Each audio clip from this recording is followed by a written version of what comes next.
दोस्तों ETF exchange traded fund, एक होता है एक्सचेंज ट्रेडेड फंड, दोनों फंड है। लेकिन इसमें फर्क क्या है? जब हम और आप एक म्यूचुअल फंड खरीदते हैं तो उसे हम लोग एक AMC से खरीदते हैं, एसेट मैनेजमेंट कंपनी से खरीदते हैं। लेकिन ये जो ETF होता है इसका ट्रेडिंग एक्सचेंज पर होता है। एक्सचेंज के बारे में आप लोग जानते होंगे, BSE एक्सचेंज और NSE एक्सचेंज। हमारे प्यारे भारत में दो ही एक्सचेंज है, NSE और BSE। NSE के टॉप 50 कंपनी को निफ्टी कहते हैं और BSE के टॉप 30 कंपनी को सेंसेक्स कहते हैं। तो ये जो ETF होता है वो इसी एक्सचेंज पर ट्रेड होता है। ये जो ETF होता है ये स्टॉक की तरह ऊपर नीचे फ्लक्चुएट करता है। अगर आपको अपना पैसा ETF में इन्वेस्ट करना है तो आपको एक्सचेंज को खरीदना होगा और एक्सचेंज पर ही बेचना होगा। तो ETF क्या हुआ? ETF इन्वेस्टिंग का मतलब हुआ लाइक ए स्टॉक इन्वेस्टिंग। जिस तरह से स्टॉक में हम लोग इन्वेस्ट करते हैं ठीक वैसा ही ETF हुआ, लेकिन ये म्यूचुअल फंड की तरह होता है। इसका मतलब ये कि है तो ये स्टॉक इन्वेस्टिंग, लेकिन इसका जो एक्ट है ये एक्ट म्यूचुअल फंड के जैसा करता है। आप किसी भी अपने डीमैट अकाउंट में सर्च करोगे तो आपको बहुत सारा ETF मिल जाएगा। फॉर एग्जाम्पल भारत में एक पॉपुलर ETF है निफ्टी 20। निफ्टी का मतलब आपको पता है, 20 का मतलब होता है बेंचमार्क एक्सचेंज ट्रेडेड स्कीम। जब भी आप अपना पैसा निफ्टी में इन्वेस्ट करते हो इसका मतलब आपने भारत के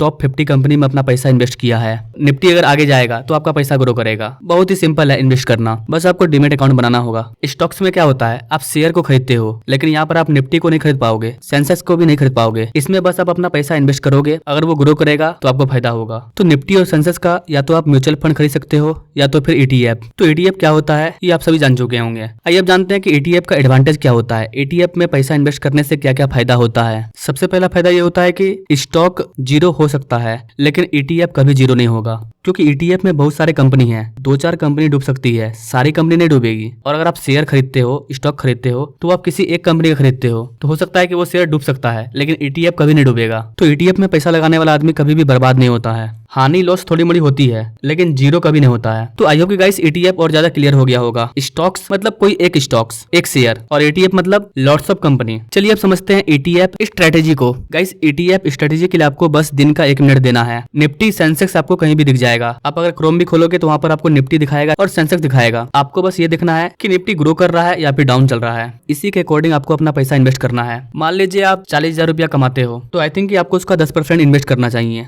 40,000 का 10% कितना हो गया? 4,000। आपको महीने में 4,000 रुपया इन्वेस्ट करना है। आप ज्यादा भी इन्वेस्ट कर सकते हो, लेकिन हर आदमी को एटलीस्ट कम से कम 10% अपने कमाई का इन्वेस्ट करना चाहिए। अमीर होने के लिए 10% काफी है। हाँ, जब आपको शेयर मार्केट का काफी अच्छा नॉलेज हो जाएगा तब तो आप लाखों लगाओ करोड़ों कमाओ, लेकिन इनिशियल टाइम में जब आप बिगिनियर हो, सीख रहे हो, तो एटलीस्ट कम से कम अपनी कमाई का 10% इन्वेस्ट करो। जो शेयर मार्केट में पैसा नहीं भी लगाना चाहता है उसको भी एटलीस्ट कम से कम 10% अपना पैसा इन्वेस्ट करना चाहिए। जो आपको बड़े बड़े बिजनेसमैन दिखते हैं या जो बड़े बड़े यूट्यूबर हैं जिनकी कैपिटल 100 करोड़ 200 करोड़ रुपया है, वो अपना 50% 60% पैसा इन्वेस्ट कर देते हैं और उसी का रिटर्न इतना ज्यादा मिलता है कि वो और ज्यादा अमीर हो जाते हैं। नाउ स्ट्रेटेजी को समझिए, करना क्या है। जैसा कि मैंने आपको बताया, आप अपना 40,000 का 10% इन्वेस्ट कर रहे हो, 10,000 रुपया। यहाँ पर आपको समझना है कि आपको इन्वेस्टमेंट कैसे करना है। सैटरडे और संडे को मार्केट क्लोज रहता है तो हर वीक का 2 दिन तो ऐसे खत्म हो गया। आपको पैसा कब लगाना है? जब मार्केट डाउन होगा। मार्केट डाउन है तो आपको ग्रेड कैंडल बनती हुई दिख जाएगी, उसी टाइम में आपको अपना पैसा इन्वेस्ट कर देना है। मान लीजिए आप महीना का 4,000 इन्वेस्ट करना चाहते हो और मान लीजिए सप्ताह में 2 दिन मार्केट क्लोज ही रहता है, तो मान लीजिए महीना में 20 दिन आपके पास समय है इन्वेस्ट करने का। तो अब आपको डेली 200 रुपया इन्वेस्ट करना है। लेकिन यहाँ पर ध्यान ये देना है कि जिस दिन मार्केट डाउन होगा उसी दिन आपको अपना पैसा इन्वेस्ट करना है। मान लीजिए आज मार्केट डाउन है, आपने 200 रुपया इन्वेस्ट कर दिया, उसके बाद अगले 4 दिन तक मार्केट डाउन नहीं गया, मार्केट ऊपर रहा, तो आपको 4 दिन तक इन्वेस्ट नहीं करना है। और फिर मान लीजिए 5वें दिन मार्केट फिर डाउन है तो चारों दिन का पैसा मिला करके